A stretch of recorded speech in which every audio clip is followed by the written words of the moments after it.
What if I told you that the chronic illness that torments you, the anxiety that suffocates you, and the feeling of emptiness that follows you around are not life sentences, but rather alarms? Alarms that your body and soul are setting off because you've been disconnected from your own source of healing. A power that has been deliberately hidden from you. Imagine that inside each of your cells exists an ancient intelligence, a wisdom that knows exactly how to regenerate itself, but that has been silenced by a system that profits from your pain and dependence. Today, I'm not going to give you advice. I'm going to hand you the 10 keys that Thoth, the scribe of the gods, left behind to reactivate this inner technology. The first key, which I'll give you in the next few seconds, is so simple it almost feels like an insult, but it's the one that begins the process of turning off inflammation in your body. The 7th key is what modern science is now calling the rejuvenation factor, and the 10th, well, the 10th is the reason this knowledge has been so fiercely guarded. It gives you back a power they told you you never had. Stay with me, because what begins now is not just a video, it's your liberation. And before we start, comment down below, "I am my own healer. Let's do this together." The natural healing force within each of us is the greatest force to get well. Have you ever stopped to think that the most powerful healing tool that exists isn't found in a pharmacy, doesn't cost anything, and you're using it right now without even realizing it? It's something so fundamental, so intimate, that it's become invisible. I'm talking about your breath, but not that short, anxious breathing that barely fills your lungs. The kind of breath of someone who's always rushing, always late, always in survival mode. I'm talking about an ancient secret, an internal technology that, when activated, has the power to reconnect your entire system and begin a deep healing process from within. Imagine your breath as a bridge. On one side is the physical world, your body with its pains, tensions, and illnesses. On the other side is your consciousness, your life force, the energy that animates you. In daily life, this bridge is congested, almost blocked.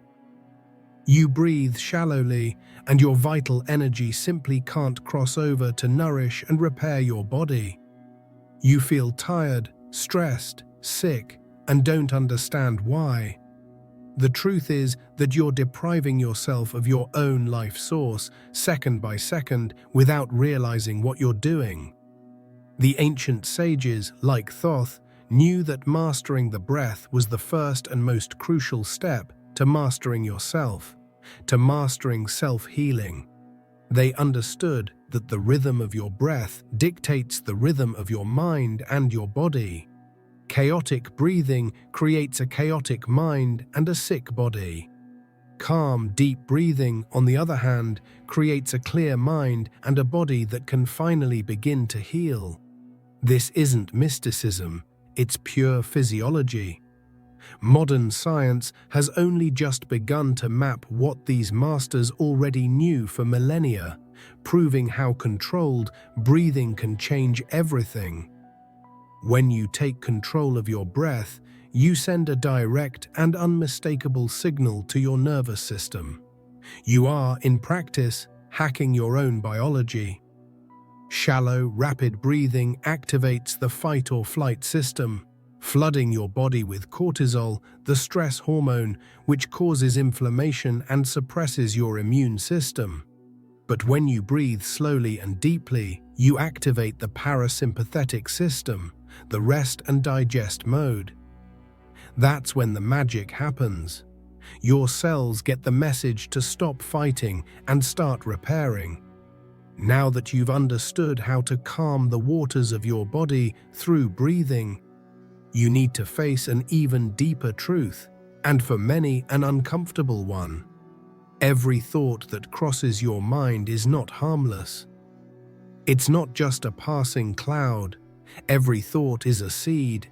And your mind is the most fertile garden that exists. What have you been planting in it? If you plant seeds of fear, doubt, and self-criticism, don't be surprised when the harvest is anxiety, failure, and illness. Your external reality is just a reflection of your internal garden. Most people live as if they're victims of their own thoughts. They believe every negative voice that echoes in their heads, every catastrophic prediction, every cruel self-judgment. I'm not good enough. This will never work. I always mess things up. They repeat these phrases like a mantra, not realizing they're giving a direct order to the universe and to their own body. Each of these thoughts releases a specific chemical into your bloodstream, creating an internal environment of stress and inflammation. Thoth taught that the mind is not who you are. And this is the second teaching. The mind is a tool. Imagine you have a hammer. You can use it to build a house or to destroy everything around you. The choice is yours. In the same way, your mind can be used to build a reality of health, peace, and abundance, or to keep you trapped in a cycle of suffering. The practice is not to fight against negative thoughts, because that only gives them more strength. The practice is to observe them, recognize that they are just old programming, and then consciously choose to plant a different seed. Science today calls this neuroplasticity. Your brain is not a fixed structure. It is malleable. It can be reorganized. Every time you choose a thought of hope instead of despair, you're literally creating new neural connections. You're weakening the old pathways of negativity and strengthening new highways of possibility. You are actively rewriting the source code of your own consciousness. And that change in your internal software inevitably produces a change in the hardware, which is your physical body. You are sculpting your biology with your mind every second. A thought of gratitude can strengthen your immune system. A thought of anger can raise your blood pressure. This is not about naive positive thinking or pretending everything is okay when it's not. It's about taking responsibility for your focus. Where you place your attention, your energy flows. You can focus on your problems, and they will grow, or you can focus on solutions, on healing, on the strength that already exists within you, and that is what will expand. But here we find a crucial obstacle, a barrier that prevents most people from truly being able to use the power of thought. You can repeat 1,000 times that you are healthy and prosperous, but if deep down a voice whispers that you don't deserve it, nothing will change. What's the point of planting seeds of light in soil you believe to be infertile?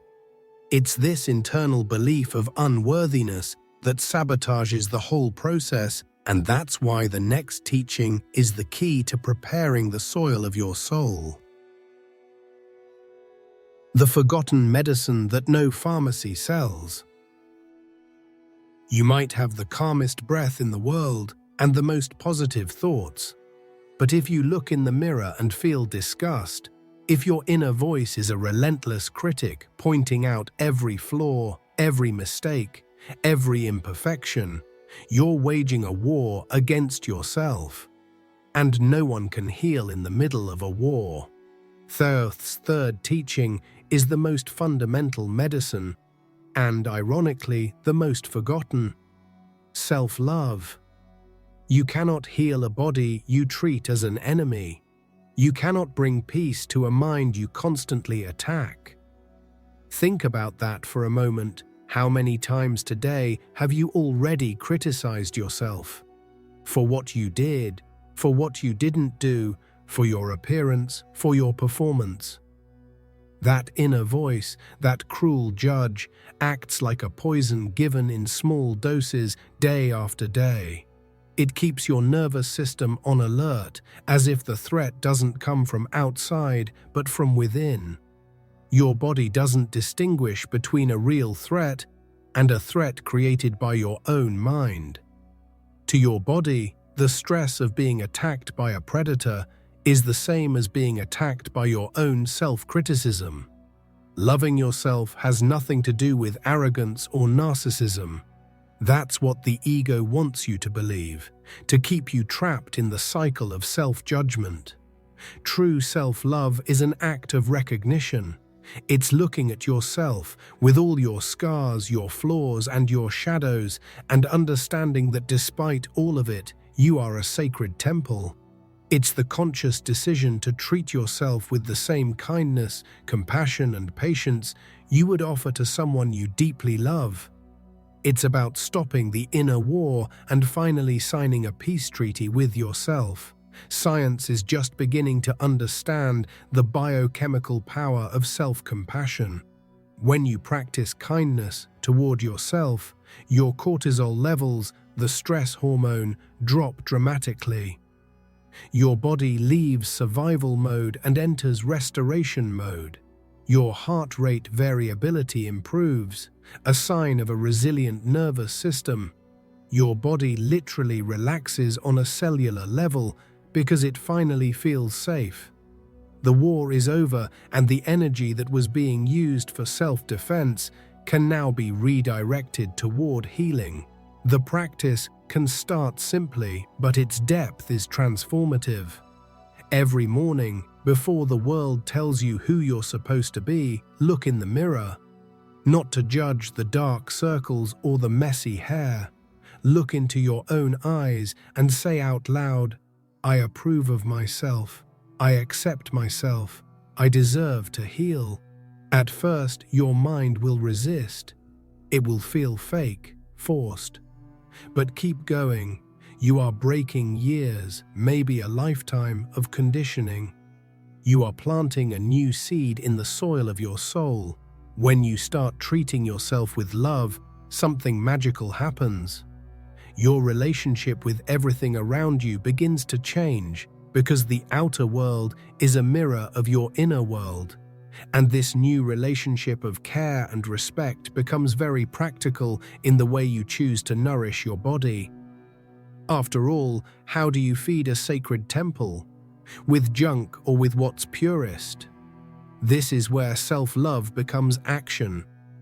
A daily ritual that can be your greatest medicine or your slowest poison.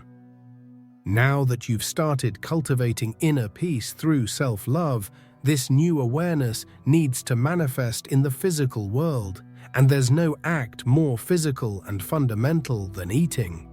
Thoth's fourth teaching shows us that every meal is a crossroads. It's a choice between nourishing the temple or defiling it. This isn't about restrictive diets, counting calories, or blaming yourself for every slip-up. We're talking about something much deeper, the energy and intention you put into your food.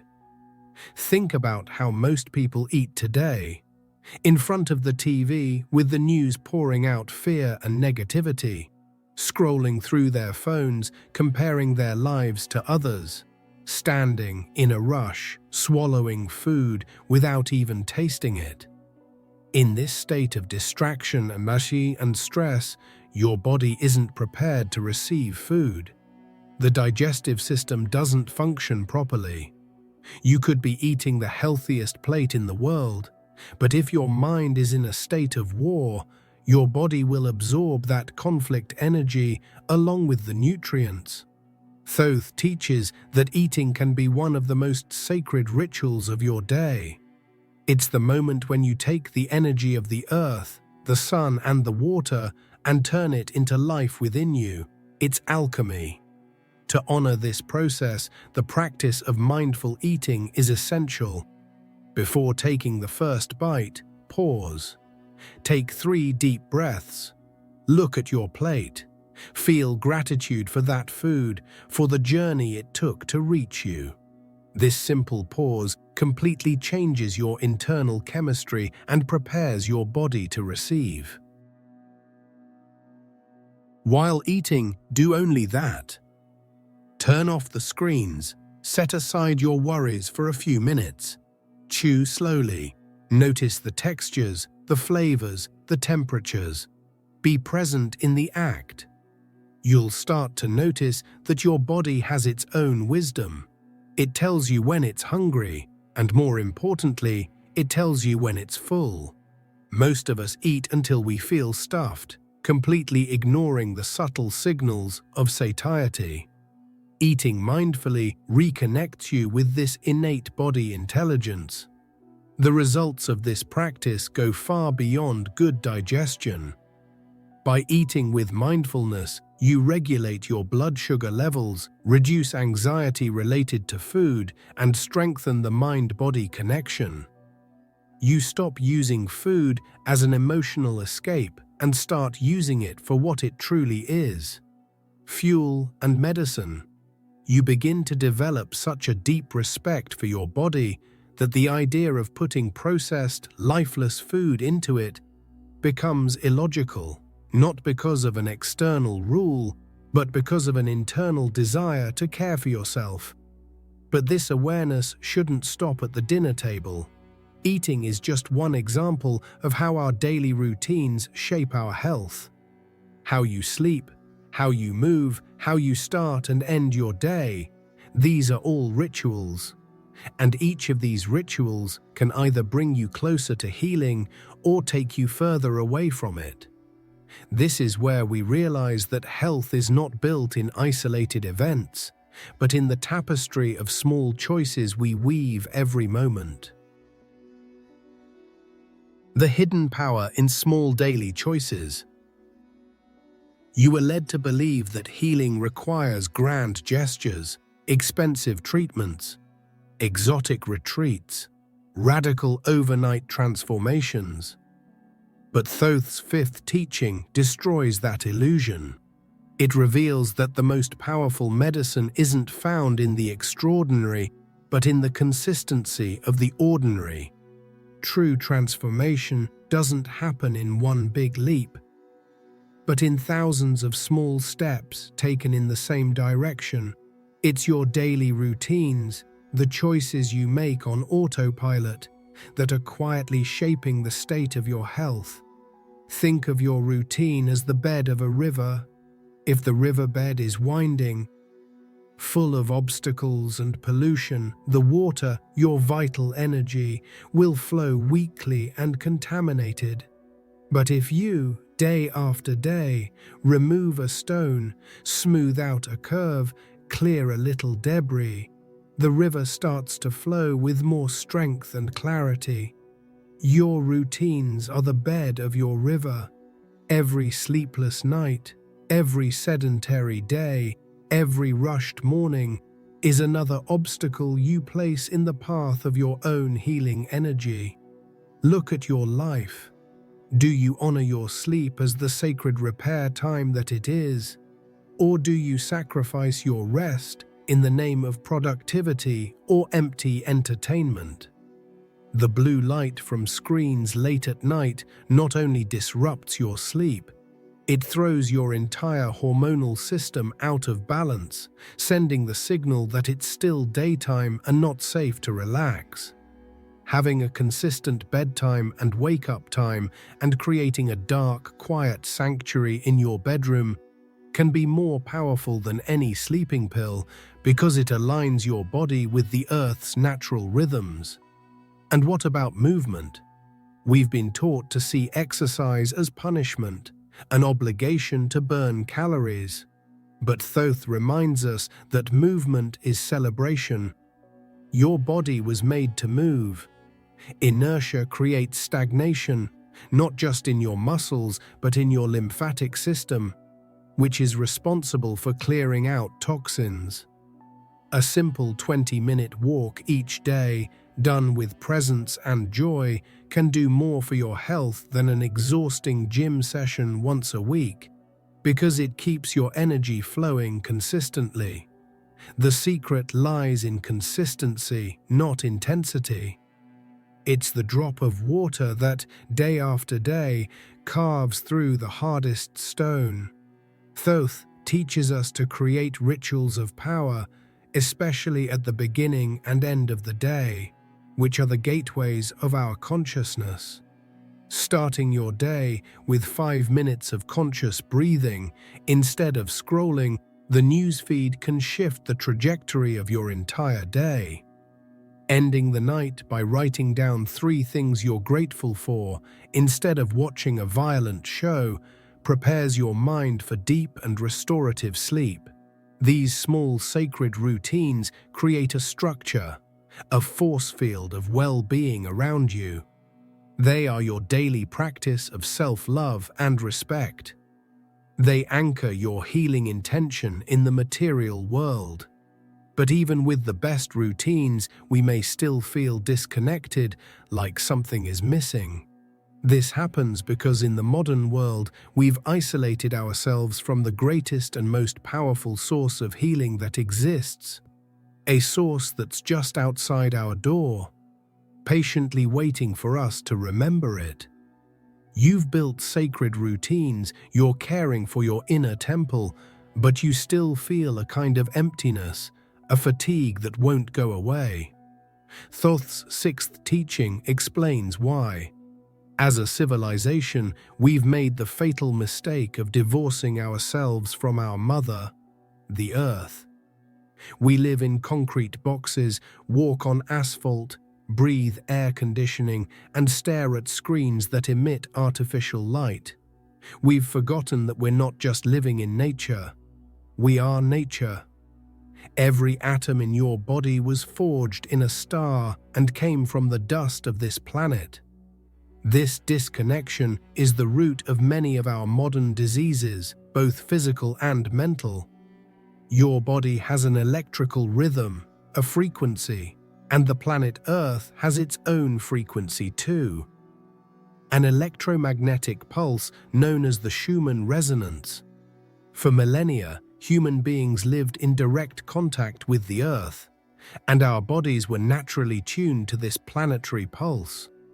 Today, rubber-soled shoes and buildings isolate us from this frequency of balance, and our system becomes quite literally out of sync. That's why something as simple as walking barefoot on grass, beach sand, or moist soil can have such a deeply healing effect. This practice, now called earthing or grounding, allows your body to exchange electrons with the Earth.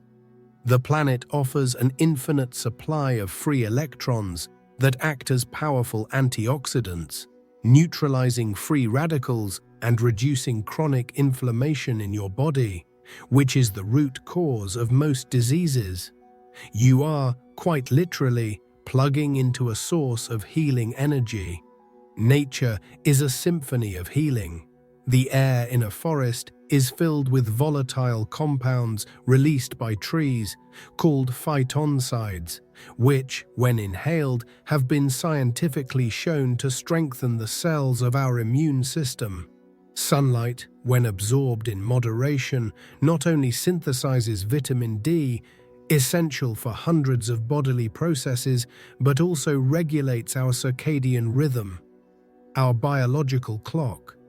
The sound of running water or wind in the trees calms our nervous system in a way no artificial white noise ever could. The practice is desperately simple, and maybe that's why we ignore it. Set aside time, not as a task, but as a reunion, to be in nature. Leave your phone in the car, walk without a destination, sit beneath a tree and feel the support of its trunk. Watch the clouds move across the sky. Listen to the myriad sounds that make up nature's silence. Don't try to do anything, just be. Let the energy of the place wash over you, cleanse you, replenish you. Feel yourself coming home. By reconnecting with the earth, you fill yourself with a pure and primordial energy. Your daily routines gain new strength because they are now aligned with a much greater rhythm. You feel part of something vast and intelligent. And it is with this sense of fullness, with your heart filled with this vital energy, that you become ready for the seventh teaching, the alchemical turning point that holds the power to transform pain into power and illness into wisdom, activating the highest frequency of the heart. The vibrational frequency that changes your biology. With your body and mind now anchored in the rhythms of the earth, we arrive at the teaching that Thoth considered the very alchemy of consciousness: gratitude. But forget everything you know about gratitude as a mere social formality, a polite thank you said without much meaning. We're talking about a cosmic force, a vibrational frequency so powerful that it has the ability to reorganize matter and alter your biology at a fundamental level. Suffering, at its core, is born from a mind focused on what's missing. Gratitude is the universal antidote to that poison. Think of your mind as a radio station. Most of the time, it's tuned into the frequency of scarcity, fear, and problems. It scans your life and the world for what's wrong, what's missing, what could go wrong. And by the law of resonance, that's exactly what it attracts and amplifies. Gratitude is the conscious act of changing the dial. It's stopping the search for what's lacking and beginning to recognize the abundance that already surrounds you, even if it's in the simplest detail. The air filling your lungs, the fact that your heart is beating, the roof over your head. This is not poetic metaphor, it's quantum physics and neuroscience. Every emotion you feel emits a specific electromagnetic signature. Emotions like fear and anger generate an incoherent, chaotic field. Gratitude, on the other hand, generates one of the most coherent and orderly fields a human being can produce. The HeartMath Institute has shown that when a person feels genuine gratitude, their heart rhythm becomes perfectly synchronized, creating a wave of coherence that spreads through the entire body, optimizing the function of every cell and strengthening the immune system. When you give thanks for the health you still have, even in the midst of illness, you shift your vibration from sick to healing. You stop identifying with the illness and start aligning with the life force that is working to restore your balance. You take your focus off the problem and place it on the solution that is already in motion. The universe doesn't respond to what you ask, it responds to the frequency you emit. When you vibrate gratitude, you become a magnet for more reasons to be grateful, including healing itself. The practice, again, is simple in form, but profound in impact. Every night before bed, take a notebook and write by hand 3 specific things you were grateful for that day. Don't repeat generic phrases, look for the details. I'm grateful for the smile I received from a stranger. I'm grateful for the warmth of the sun on my face this morning. I'm grateful I had clean water to drink. This act trains your brain, your reticular activating system, to actively look for the positive, shifting your default filter from negative to positive. By cultivating gratitude, you open your heart. And an open, coherent heart is the prerequisite for the next step of the journey. Gratitude shows you that you already have enough, that you already are enough. And that realization gives you the strength to let go of what imprisons you the most, the greatest source of all your suffering. You are about to free yourself from the prison you built yourself, brick by brick, without ever realizing that the key has always been in your pocket. With your heart opened by gratitude, you now have the strength to face the jailer of your soul, the ego. Thoth's 8th teaching is an invitation to your great liberation. The ego is not who you are. The ego is a construction, a false identity you began building in childhood in order to survive. It's the voice in your head that lives off comparison, that needs to be right, that has a deep fear of not being good enough. It's the mask you wear, and over time, you forgot it was a mask and started believing it was your real face. Living under the rule of the ego is like living in a prison whose bars are invisible. It's a never-ending race on a treadmill.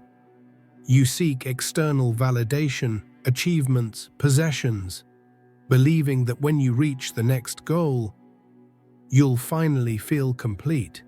But the finish line always moves. The ego is never satisfied. It feeds on more money, more recognition, more power. And the fear of losing what you've already gained keeps you in a constant state of anxiety. You're not truly living. You're managing an image, defending a territory that only exists in your mind.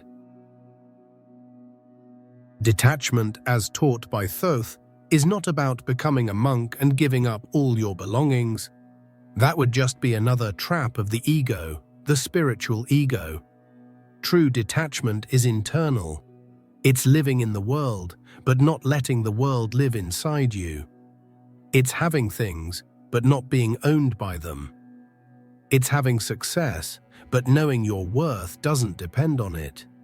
It's being loved, but understanding your integrity doesn't come from others' opinions. It's the radical freedom of knowing you are already whole, here and now. When you let go of the need to control the outcome, to always be right, to protect your image, a peace that makes no sense to the logical mind begins to emerge.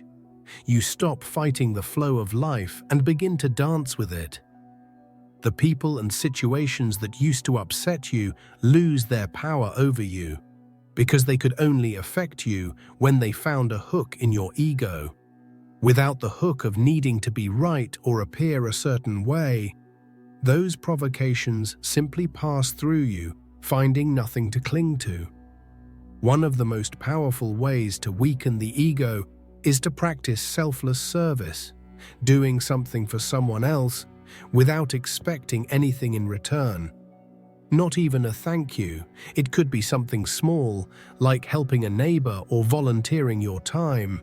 This act breaks the transactional logic of the ego, which always asks, "What do I get out of this?" In serving, you connect with something greater than your small personal identity. You experience the joy that comes not from receiving, but from contributing. By letting go of the ego's chains, you discover who you truly are behind the mask. You are not your job. You are not your bank account. You are not your pain story. You are the silent awareness that observes it all, the calm observer behind the noise of the mind. And that awareness leads you directly to the next level of healing, where you realize that your individual healing is intrinsically connected to the healing of all, and that the most selfish thing you can do, paradoxically, is to help someone else. The secret to healing yourself by helping others. Once you weaken the grip of the ego and realize that your identity is far greater than the small personal story you've been telling yourself, a universal truth is revealed. Thoth's ninth teaching is a cosmic law. We are all interconnected. The idea that you are a separate being, an island, is the ego's final illusion. In reality, we are all cells of the same body, waves of the same ocean. And that's why compassion is not just an act of kindness, it's an act of recognizing this fundamental unity. When you help someone, you're not just relieving that person's suffering. On a deep energetic level, you're healing the part of yourself that resonates with that pain. The other's pain is your pain, manifested in a different body. The other's joy is your joy, reflected in another face. The other's healing is your healing. This is the two-way street of compassion. You cannot give healing without receiving it back, because in the universe of energy, giving and receiving are the same movement. Modern science is beginning to validate this ancient wisdom. When we perform acts of kindness, or even when we witness one, our brain releases oxytocin. Known as the love or connection hormone, oxytocin has incredible physiological effects. It reduces inflammation, lowers blood pressure, speeds up wound healing, and combats stress. By being compassionate, you are literally taking a dose of one of the most powerful medicines that exist. And the best part is, you produce it yourself for free. No heroic gestures are needed. Compassion lives in small moments. It's the attentive listening you offer a friend, without interrupting, without judging, without trying to fix anything, just offering the safe space of your presence. It's the word of encouragement you give a colleague who's doubting themselves. It's the act of holding someone's hand when they're afraid.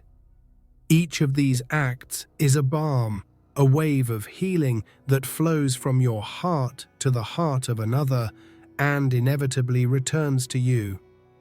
Compassion is the final solvent of the ego. The ego lives in separation, in the me versus them. Compassion dissolves that barrier.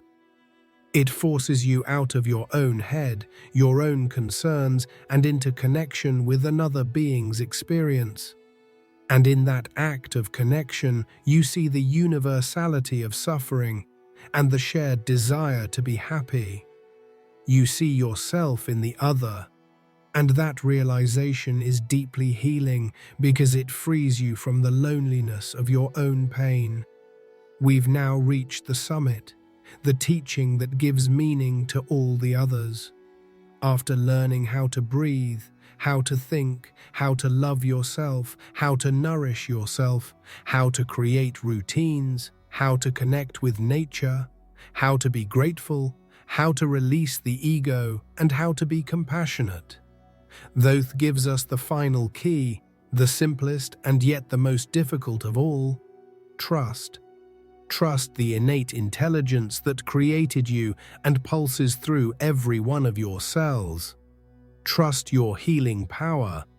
You don't need to acquire it. You don't need to earn it. You only need to stop doubting it.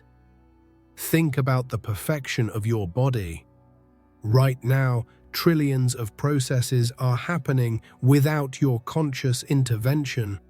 Your heart beats. Your lungs breathe. Your cells divide. Your food is digested. A vast, incomprehensible intelligence is orchestrating this symphony. The same intelligence that knows how to heal a cut on your skin, how to mend a broken bone, knows exactly how to heal any imbalance in your system.